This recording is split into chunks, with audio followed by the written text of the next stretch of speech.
Wednesday, November 26, 2025. You are listening to the Daly Dose Sports Podcast, and I am your host, Clint Daly, coming to you from High City here in Denver, Colorado, and we are back for another week of talking sports with a dose of common sense. Hey, happy Wednesday to you. Hope you had a good weekend.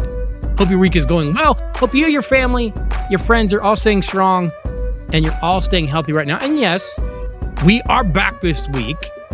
Had to take a week off last week. Had a small medical situation to take care of, but it is all good and all is fine. So we are back. And yes, kids, it is Thanksgiving week. It is Thanksgiving Day tomorrow. And I absolutely love Thanksgiving. I mean, you've got food, you've got football, you've got family. Thanksgiving is so underrated. I know, like when we come out of, Halloween, everybody wants to start putting up the Christmas stuff. Hold up. Thanksgiving is amazing. I love Thanksgiving. And I realize that other countries have similar kind of celebrations, harvest festivals, whatever, it might be comparable. But here in America, hey, we do it, and we do it right. A day of getting together with family for gluttony and American football? Yeah, sign me up. Okay, so what is it that you are thankful for this year?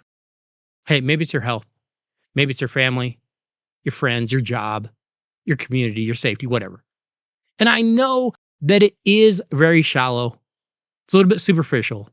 But I, for one, am thankful for sports. I was fortunate enough to play, officiate, and coach athletics. And, I learned so many lessons from them that I still use every day. But today on The Dose, we're actually going to be doing something completely different. You know how sometimes on Thanksgiving before you eat, everyone has to go around the table and they say something that they're thankful for?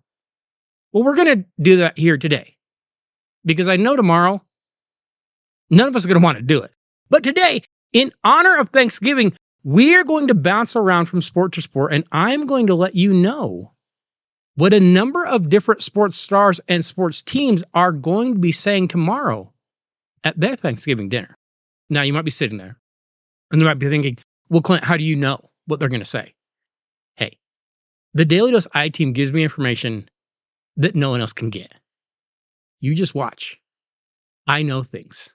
I'm going to tell you right now what some people in sports are thankful for. Let's start off in the biggest league of them all, at least here in America. And we start in the NFL. Hey, the NFL just prints money every single year.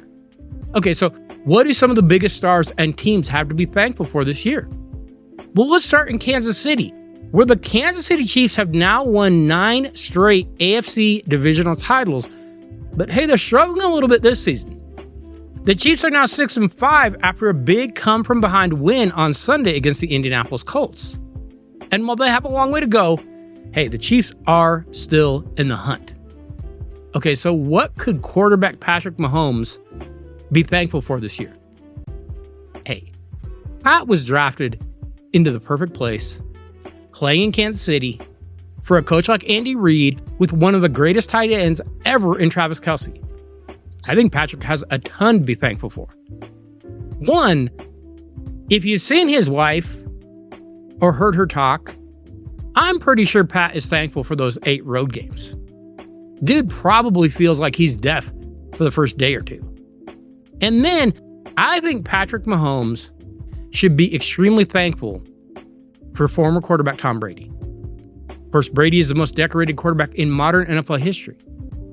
But he's also the guy that cried incessantly for penalties if a defender even breathed heavily on him. And now, quarterbacks are completely untouchable. In his entire NFL career, name one time Patrick Mahomes has ever really been hit without a penalty. Or just been hit in general. Hey, you get too close to Patrick and he's screaming for a flag, just like Tom Brady taught him to do. Speaking of Tom Brady, for the first time since he left his former team, the New England Patriots, hey, they're looking like they might be a Super Bowl contender. The Patriots are now 10-2 and would be the top seed in the AFC if the playoffs were to start today. Second-year quarterback Drake May is improving pretty much every single week, and the Pacers just might be a team to watch as we come down the stretch. Okay, so what are the Patriots thankful for this year? I mean, maybe it's just Drake May. Dude looks like he might be a superstar. Maybe it is head coach Mike Vrabel, who seems to be the exact right guy for that job. But if I'm the Patriots, I'd be thankful for that schedule. Here are the 10 teams the Patriots have beaten this year. The Dolphins, the Panthers, the Bills, the Saints, the Titans, the Browns, the Falcons, the Buccaneers, the Jets, and the Bengals. Hey, that isn't exactly murderer's row. And they still have the Giants, the Jets, and the Dolphins remaining. Now, I'm not saying the Patriots are fake. They didn't make the schedule. You play who's in front of you. I have no idea if they're fake or not, because they haven't played anyone. But we're going to find out soon. And the Patriots are getting banged up with some injuries. I'm not sure how much I trust them. Staying in the AFC East, we have the Miami Dolphins, who are just impossible to figure out. The Dolphins are now 4-7. That defense is awful. The quarterback situation is a mess. But they have kind of heated up a little lately. The Dolphins have now beaten the Bills and the Commanders in back-to-back weeks. So what could head coach Mike McDaniel be thankful for?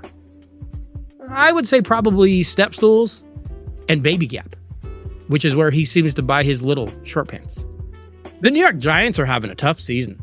The Giants started the season by losing 3 games in a row under quarterback Russell Wilson, and then they benched Wilson, who clearly needs to retire, and they put in rookie quarterback Jackson Dart.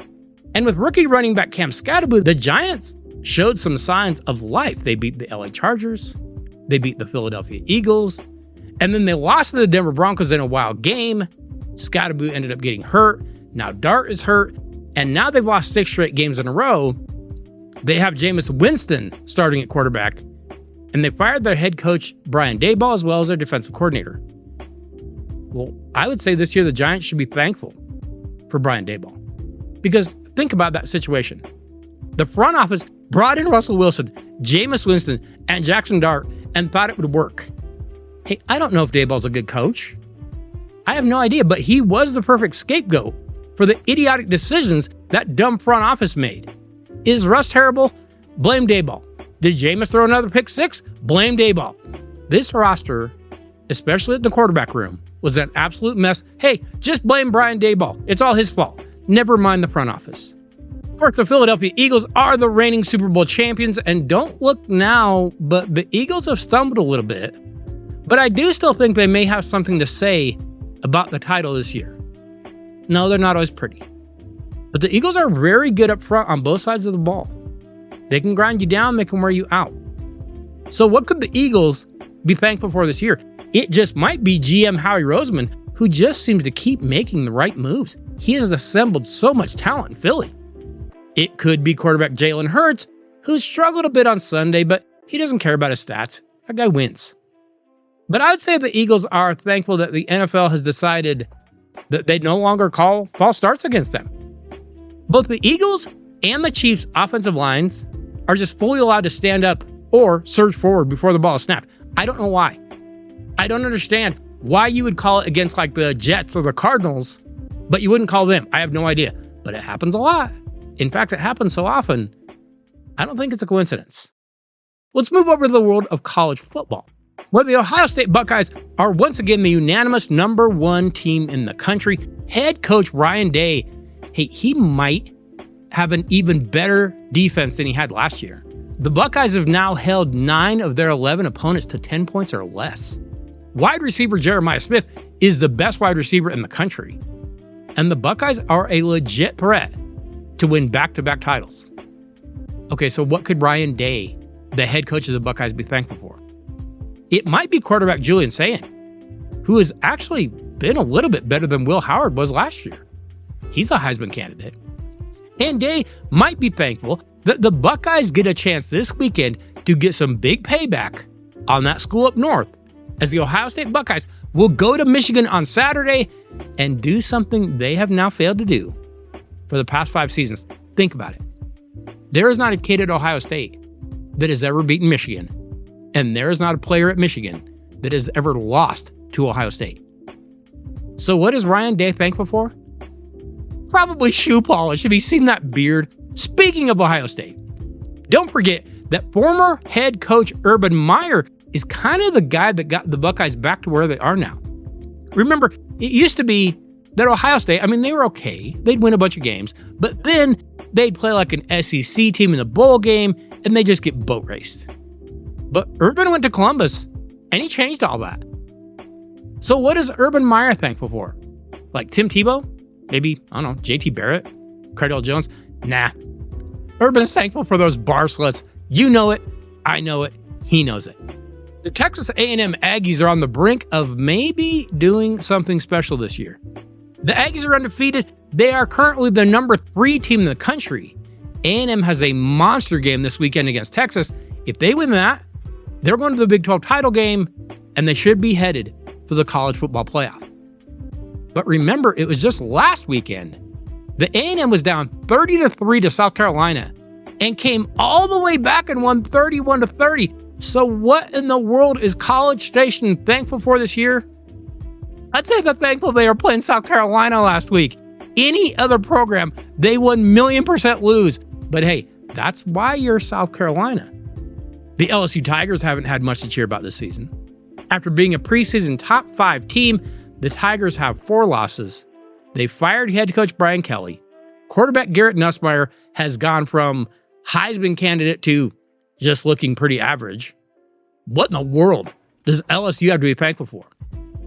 Well, did you know that after they fired Brian Kelly, LSU said they didn't want to pay Kelly his buyout? He said, well, you're going to have to. They said, well, actually, we never really fired you. He said, then why aren't I coaching this weekend? So I'd say LSU had better be thankful to whatever numbskull lawyer they can find that's actually going to take this case, because they're going to lose, and they're going to lose big. Oh, and I know LSU is in on maybe Lane Kiffin or, a big name coach. Good luck hiring that next coach, because not wanting to pay a buyout to the guy you just fired, that might not impress prospective coaches. They might not want to come there. Let's move on to the world of Major League Baseball. I know the season is over, but this was an absolutely amazing Major League Baseball postseason. The game being sped up with the new rules is just so much better. And it just felt like every single game was packed with intrigue and clutch performances. Of course, the Los Angeles Dodgers beat the Toronto Blue Jays in a heart-stopping 7-game series that absolutely had everything. Crazy comebacks, extra innings, clutch pitching, some wild controversy when a ball hit the wall and was deemed out of play. The LA Dodgers won back-to-back titles for the first time since the 50s. Hey, they spent $350 million on that payroll, the most in the league. And they were absolutely stacked at every single position. So what in the world is Los Angeles thankful for this year? Well, bizarrely, in a town that proclaims to hate everything about it, Los Angeles is really thankful for capitalism, which is really weird because they say they hate it. They vote like they hate it, but it kind of seems like they love it when it benefits them, don't they? And hey, I'll just say I'm sorry to all those sports fans in Canada. The Toronto Blue Jays could not have battled any harder than they did in that World Series. That World Series, really, it was so good that it felt like no one should have to lose. It was amazing. And I mean, honestly, Canada has nothing to hang their heads about. I know that in Canada, they don't really do like Thanksgiving like we do. They do like a harvest kind of festival in October, but it's kind of similar to what we have in America. Okay, so for that harvest festival or for Thanksgiving in general, what do Canadian sports fans have to be thankful for this year?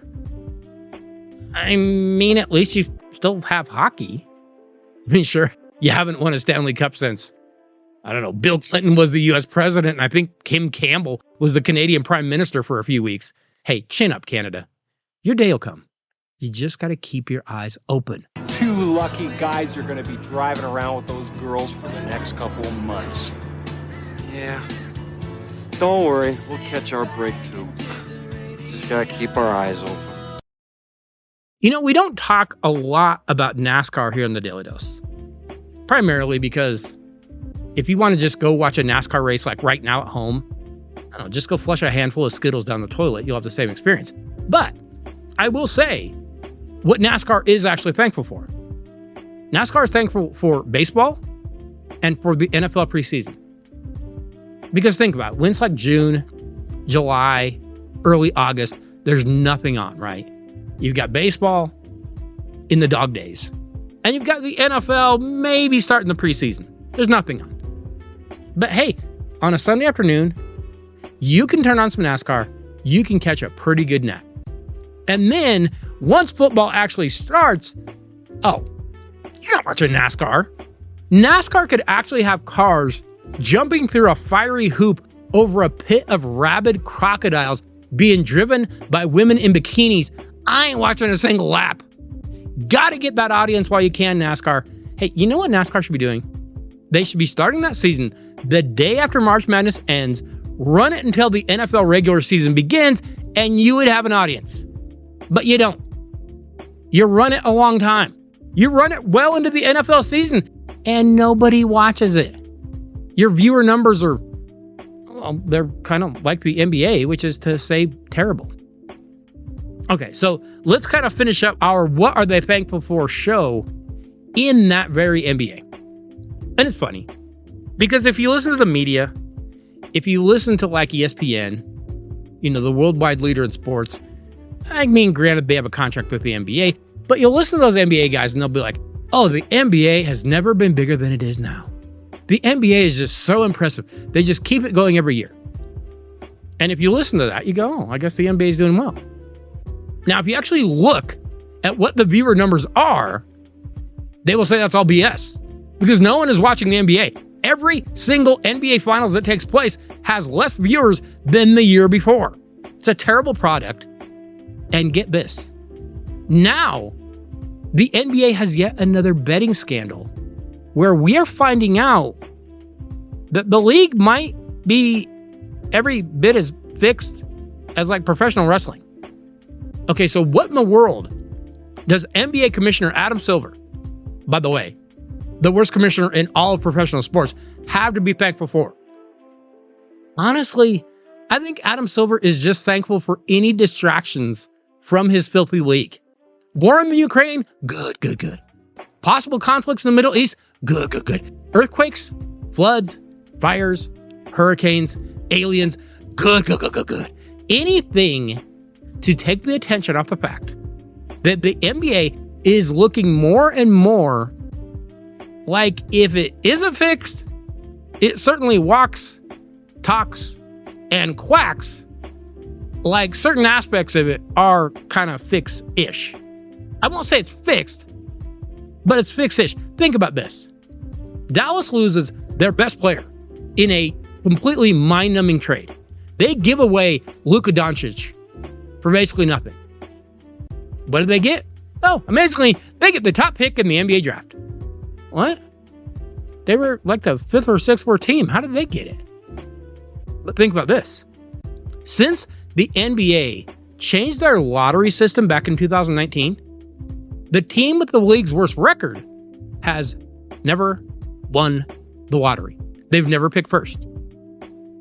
Meanwhile, players are betting their unders on future parlays. NBA officiating is the worst in all of professional sports. I mean, remember, former ref Tim Donaghy told all this years ago, and everyone acted like, oh, he's just crazy. He's just a renegade official.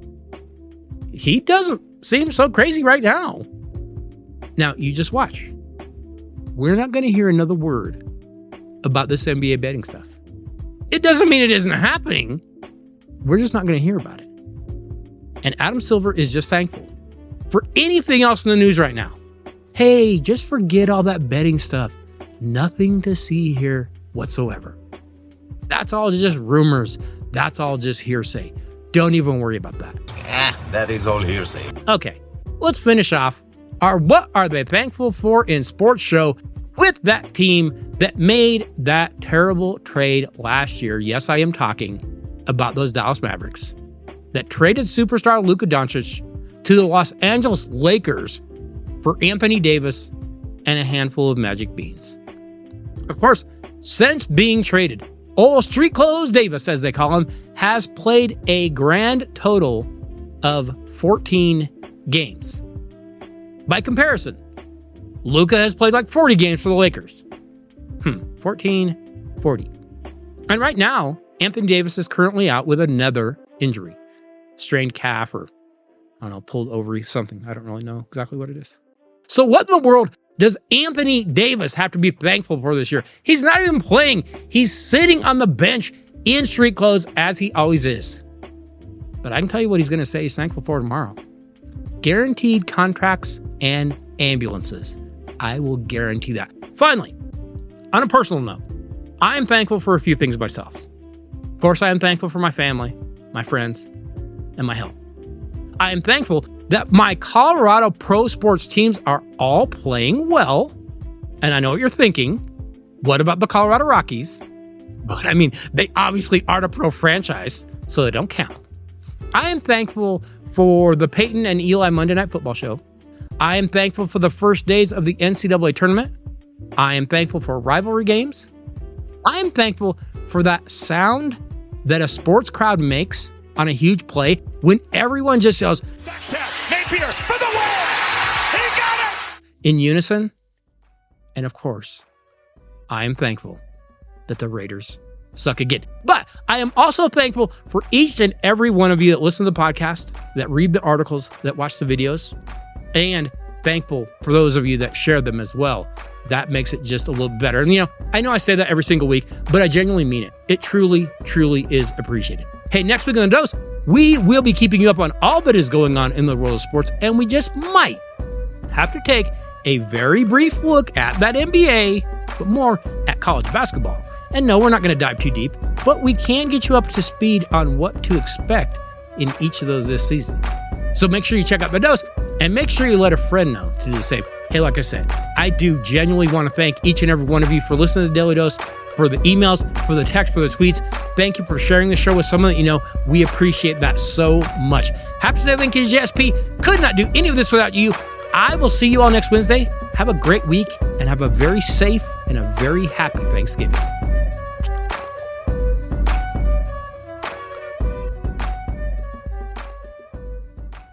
Two lucky guys are going to be driving around with those girls for the next couple of months. Yeah. Don't worry, we'll catch our break too. Just gotta keep our eyes open.